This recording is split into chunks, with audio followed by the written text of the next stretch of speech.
সে রানীর ক্ষতি করার জন্য এতদিন সেই চেষ্টাতেই ছিল। সে করল কি, ঘুমন্ত দূতের কাছ থেকে রাজমাতার চিঠিটা চুরি করে আর একটা নকল চিঠি রেখে দিল। তাতে লিখে দিল যে রানী কোথা থেকে এক পরের ছেলেকে জোগাড় করিয়ে এনে রাজার ছেলে বলে চালাবার চেষ্টা করছেন। দূত কিছুই জানতে পারল না। সে নকল চিঠি রাজার হাতে দিল। রাজা চিঠি পড়ে প্রচণ্ড বিষণ্ণ হলেন। তার মন অস্থির হয়ে উঠল। তিনি জবাবে লিখে দিলেন যে রাজা যতদিন না ফিরেন রানীর যেন কোনো অযত্ন না হয়। দুষ্ট জাদুকর আবার দূতের পথে অপেক্ষা করে রইল। দূত ফেরার পথে আবার যখন ঘুমোচ্ছে, তখন সে রাজার চিঠি বদলে আর একটা চিঠি দিয়ে দিল। তাতে লিখল তার হুকুম রাজমাতা যেন রানী এবং তার ছেলে উভয়কেই হত্যা করেন। বুড়িমা চিঠি পড়ে ভীষণ ভয় পেয়ে গেলেন। তিনি রানীর কাছে গিয়ে বললেন, রাজার হুকুম মতো আমি তোমাদের দুজনকে মেরে ফেলতে পারবো না, কিন্তু এখানেও আর আমি তোমাদের থাকতে দিতে পারি না। যে দিকে দু চোখ চায় সেই দিকে চলে যাও। তারপর তিনি রাজাকে আবার লিখে পাঠালেন, কিন্তু তার কোনো উত্তর এলো না। দুষ্টু জাদুকর প্রতিবারই চিঠি চুরি করে নকল চিঠি চালান করতে লাগল।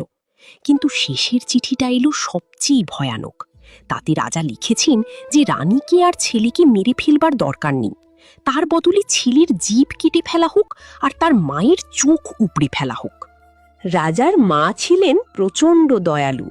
রাজার এই ভয়ানক হুকুম পালন করা তার পক্ষে সম্ভব ছিল না। তিনি কাঁদতে কাঁদতে রানীর কাছে গিয়ে বললেন, আমি তোমাদের দুজনকে মেরে ফেলতে পারবো না, কিন্তু এখানেও আর আমি তোমাদের থাকতে দিতে পারি না।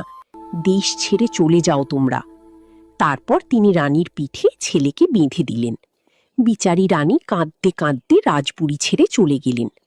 কিছু দূর হেঁটে রানী এসে পৌঁছলেন এক গহীন বনের কাছে।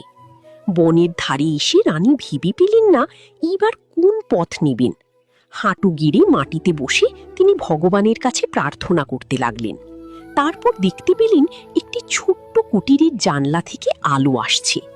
কাছে গিয়ে দেখল জানলার উপরে কে যেন লিখে রেখেছে, এখানে যে থাকবে তার কোনো বিপদ হবে না।